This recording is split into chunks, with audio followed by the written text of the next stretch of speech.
We are live and we want to be covering right now what should be on everybody's mind.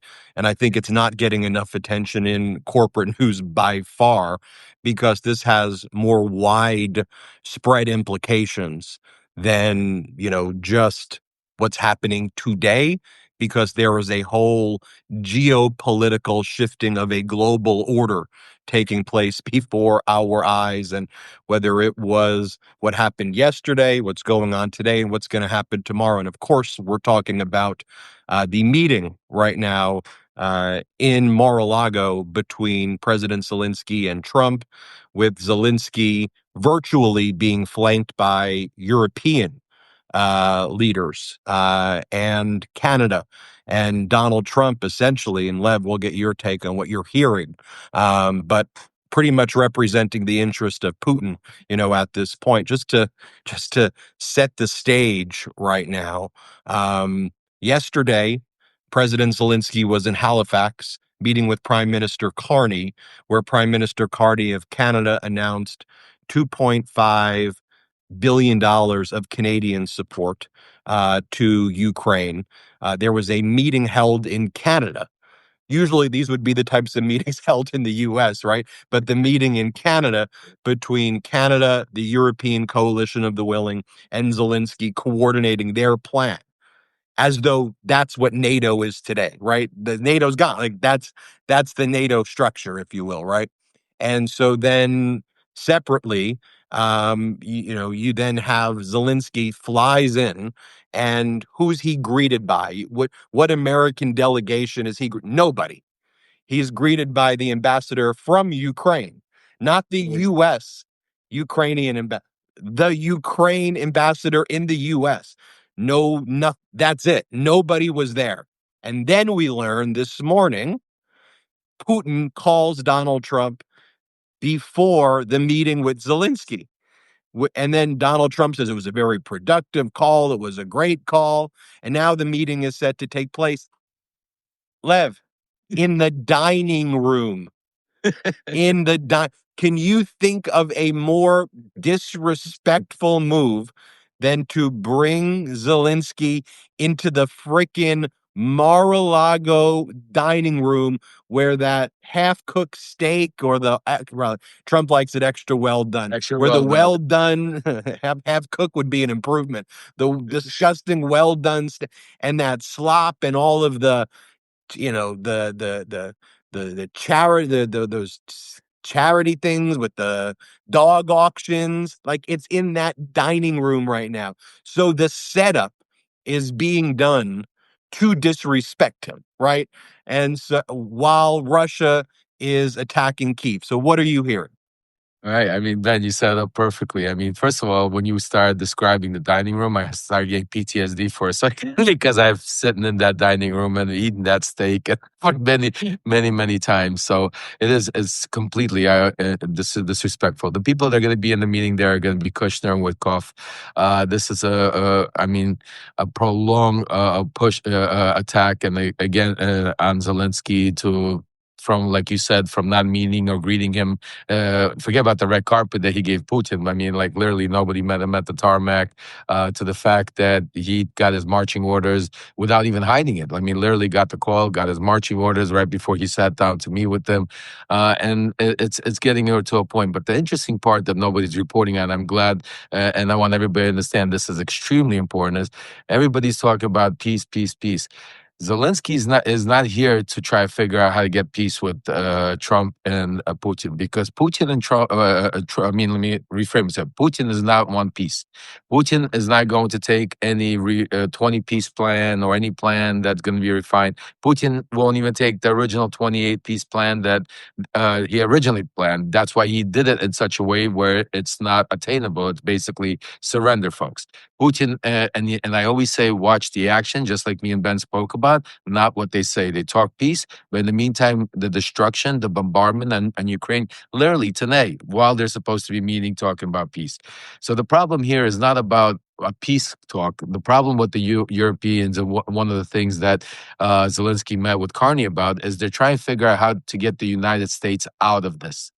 Because this is breaking news. This is the crazy part. It's not the peace. It's because Putin. That's why Putin called to try to keep the United States in this. Because as long as Trump and as long as the United States is involved and is in these conversations, the one thing that's happening that a lot of people don't see, it's not allowing Ukraine to really attack deep into Russia. It's not allowing Ukraine to go on the offensive, and they only are allowed to strategically go after certain oil and stuff.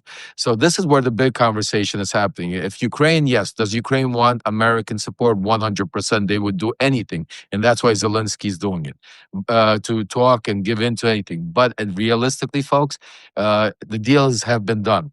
That's why you see Whitkoff and Kushner there now. They've already spoken to Putin. The game plan is set up. They need Ukraine as part of their plan, a worldwide plan of Venezuela and other things. And right now, what the Europeans, what the Canadians, and what especially the Ukrainians want is for Trump to turn around and say, leave them alone and let them do what they need to do in this war. As crazy as it sounds, Ben.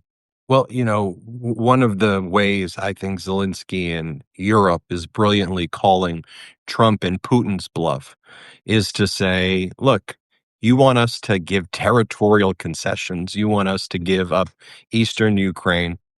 It's sovereign, but fine, we'll do it. But here's the way we'll do it. Russia has to agree to a 60 to 90-day ceasefire, because how could we do that without a ceasefire?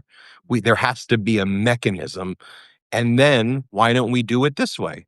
Let's put it to a vote, a free and fair vote. And by the way, not just the territories that Ukraine controls, but the territories also that Russia unlawfully took over.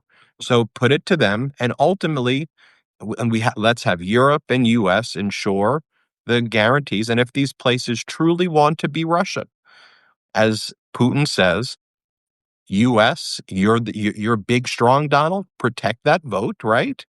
Europe will come in and help as well, and just put it to a vote. And if ultimately that's where they want to go, we could also then do a presidential election.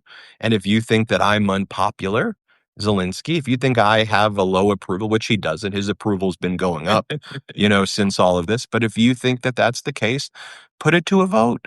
And that pissed the hell out of Trump and Putin, because it was a brilliant chess move that said, we'll make the territorial concession that you want.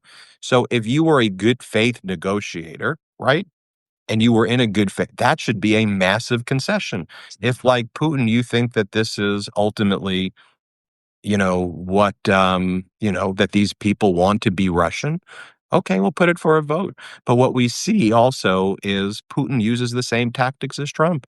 Putin says he controls Kupiansk. He doesn't control Kupiansk. The military bloggers in Russia are like, you don't, you're showing nothing. So, before you and I go, Lev, I thought that was important to frame. What else do you want people to know about this, about what's going on? I mean, folks, listen, the first thing I want you to know that the bottom line that this is all theatrics. And unfortunately, Zelensky, don't be mad at him. Like Ben said, he's playing very strategical chess. Europeans are playing strategical chess. We're not going to don't get ready for some big peace announcement. I really hope that nothing crazy happens, and it's just where literally nothing happens, and hopefully Trump walks away.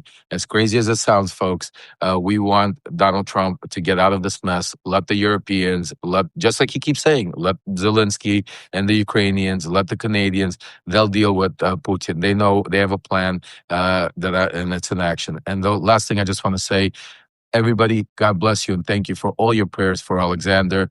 He's doing much better. He's recovering. I'll give you an update later.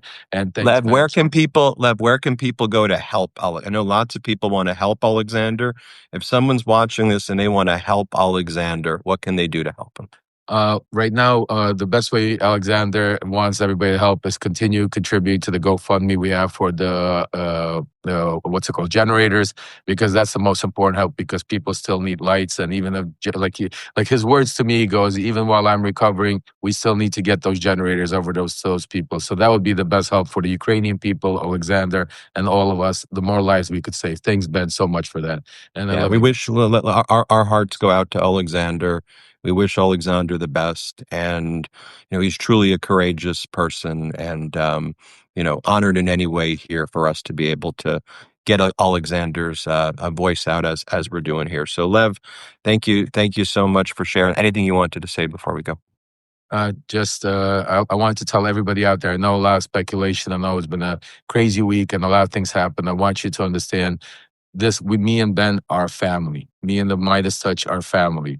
Family fight, family argue, family make up. And as you could see today, the most important part, we are here today to make sure to bring you the inside track on what's going on. And we promise we'll less fighting and more action, because we're going to, our whole job to collectively is to save our democracy and take Donald Trump down. And we will do that. But look, as I've always said, I take our role being a leader in independent media very seriously, and as I always say, and as I heard from all of the people, it was like, what we all have to do is be shoulder to shoulder in this fight. And people are saying, stop all of the infighting, stop it, and unite and fight as one team. So I'm really glad to hear that. Everybody, thank you all so much. We appreciate you. And we're all on this, as all the comments are saying, we're all on the same side. We're all fighting for the same thing. Thanks everybody for watching. We Have a appreciate great you, day. and have a great one, everybody. Thank you. Thanks, Leif.